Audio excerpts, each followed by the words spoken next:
Kung may problema po ako, parang iniisip ko na lang ma'am na manahimik na lang po ma'am. Kahit may malaki yung problema namin dalawa ma'am, yung parang is-surrender ko na yung ano ko ma'am, yung sarili ko ma'am na ay hindi na, nang may anak pa kami, ganyan ganito. Pero kinakaya ko ma'am, parang nanahimik na lang ako ma'am. Si Lord na lang po bahala sa amin ma'am.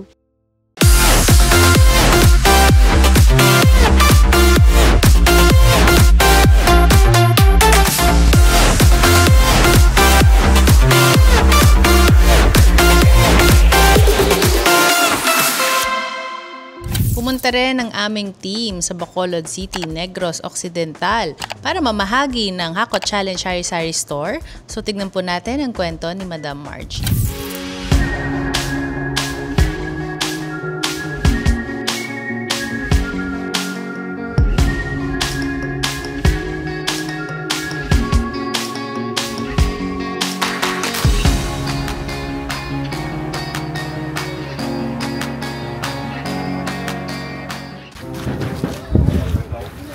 Margie, good afternoon po.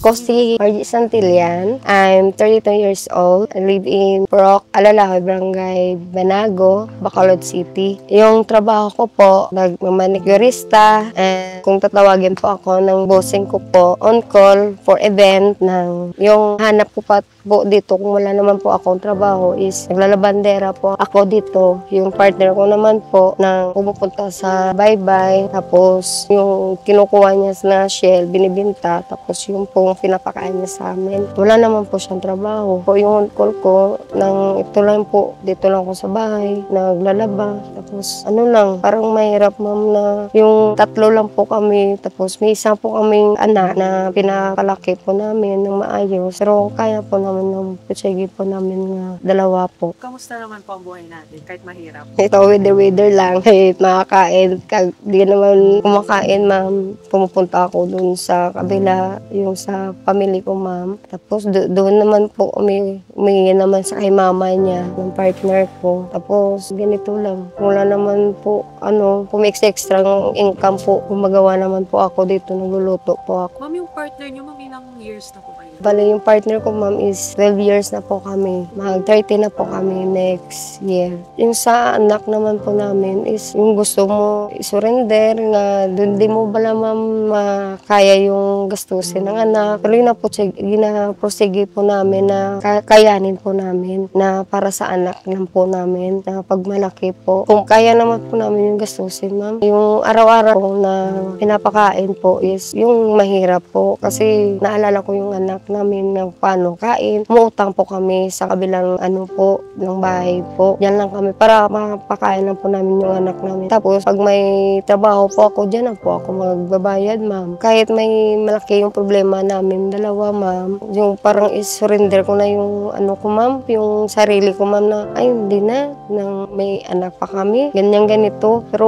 kinakaya ko, ma'am, parang nanahimik na lang ako, ma'am. Si Lord na lang po bahala sa amin, ma'am. Kung may problema po ako, parang iniisip ko na lang, ma'am, na manahimik na lang po, ma'am. Tapos nandito lang ako sa bahay. Tapos kung may friend po ako, tinatawag ako para magpaano lang, ma'am, paiway ba. Paano niyo po ito nalalagpasan sa mga panang walang-wala kayong partner mo?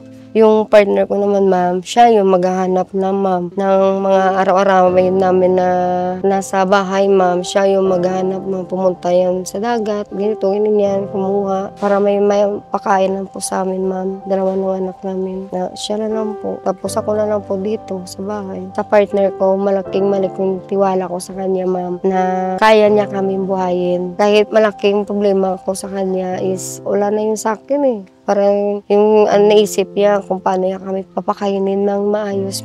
Sa side po naman po, sa family ng partner ko, is okay naman po. Tinutulungan niya po kami. Nandiyan naman yung si mama niya. Pag wala naman yung pagkain si mama niya, pumupunta po siya dito. Tapos kung wala naman kami, doon naman kami sa kanila. Tapos nandun naman po sa kabila, sa family ko po, is ako doon pumupunta. Nagchat-chat na ako sa kapatid niya kung anong ulam dyan. Kukuha daw kami. Tapos ako dyan magluluto. Sa anak ko, gusto ko sa mapalaki po ng maayos. Kakayanin ko po hanggang kung saan pupunta na nandyan po yung anak namin po, ma'am. Sa anak ko nang mabuti lang sa paglaki po, ma'am, nang may marespeto po ba sa partner ko po, ma'am. Tiyaga lang po siya.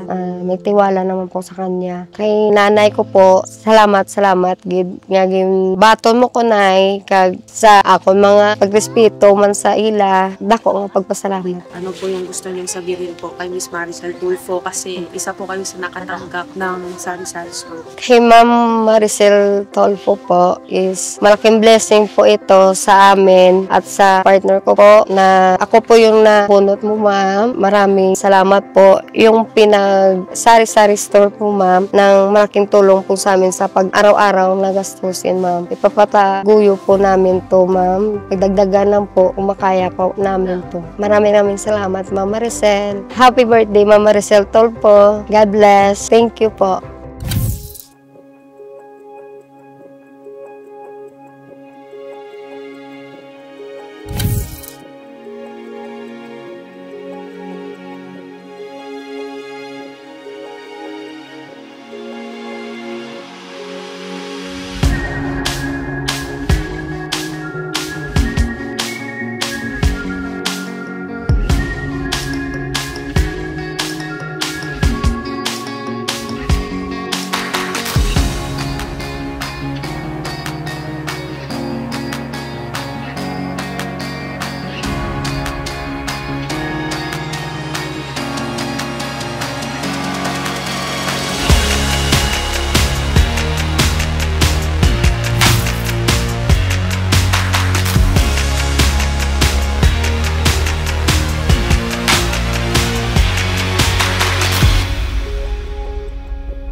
Good afternoon, ma'am. Andito po ulit yung team ng Hako Challenge, ma'am, para ihandog na po sa inyo yung groceries po mula kay Miss Maricel Tulfo. Nasa labas na po, ma'am. Tara, check po natin.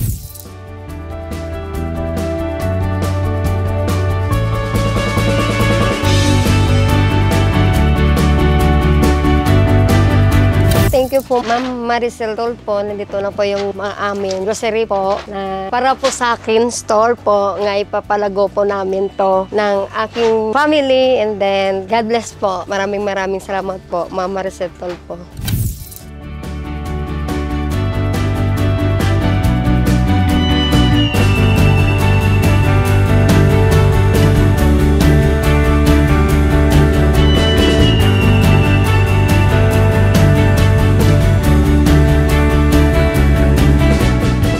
Hi, Ma'am Maricel Tulfo. Maraming salamat po. Ito na po yung Sari-Sari Store po namin. Promise po namin na ipapalago po namin po ito. At marami pa po kaming stock dito po. At unting-unti po papasok po namin at i-display po. Ma'am Maricel Tulfo, thank you. And maraming ka pa po matulungan. Hindi lang po ako, ibang ano pa po, ng ibang lugar po. Thank you po, Ma'am Maricel Tulfo.